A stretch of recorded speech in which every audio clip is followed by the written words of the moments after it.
नमस्ते मित्रों, श्रीमद् भागवत गीता जीने के राह अध्याय 9 श्लोक नंबर 11, 12, 13 में आपका फिर से एक बार स्वागत है। औजानन्ति माम मूढ़ा मानुषीं तनुम आश्रितम परम भावम अजानन्ता मम भूत महा ईश्वरम। जब मैं मनुष्य रूप में अवतरित होता हूँ तो मूर्ख लोग मेरा उपहास करते हैं।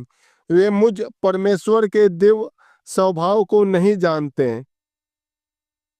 श्रीमद् भागवत में शौनक आदि मुनियों ने कृष्ण के कार्यकलाप के बारे में ऐसा जिक्र किया है, जो भगवान श्री कृष्ण ने बलराम के साथ साथ मनुष्य के भांति क्रीड़ा की और इस तरह प्रच्छन्न रूप से उन्होंने अनेक अति मानवीय कार्य किए।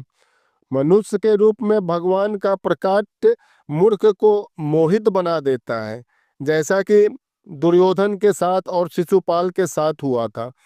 कोई भी मनुष्य उन अलौकिक कार्यों को संपन्न नहीं कर सकता जिन्हें उन्होंने इस धरती पे करके दिखा दिया।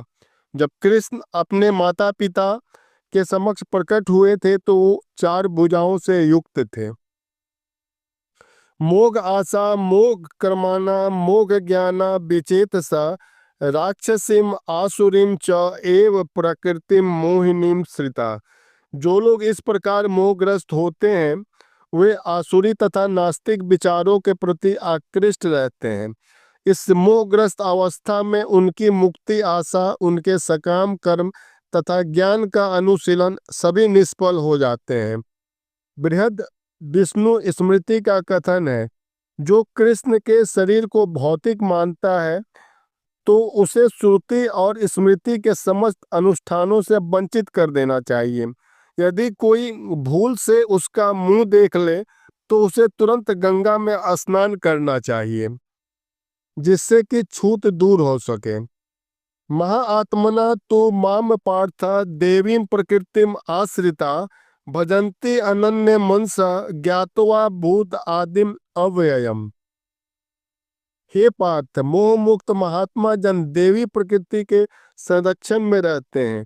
वे पूर्णतः भक्ति में निमग्न रहते हैं, क्योंकि वो मुझे आदि तथा अविनाशी भगवान के रूप में जानते हैं। ज्यों ही कोई भगवान के शरणागत हो जाता है वो भौतिक प्रकृति के बस से मुक्त हो जाता है और आध्यात्मिक प्रकृति के निर्देशन में चला जाता है। आध्यात्मिक प्रकृति का निर्देशन ही देवी प्रकृति कहलाती है। नमस्ते मित्रों, मिलते हैं कल फिर श्लोक नंबर 14, 15, 16 के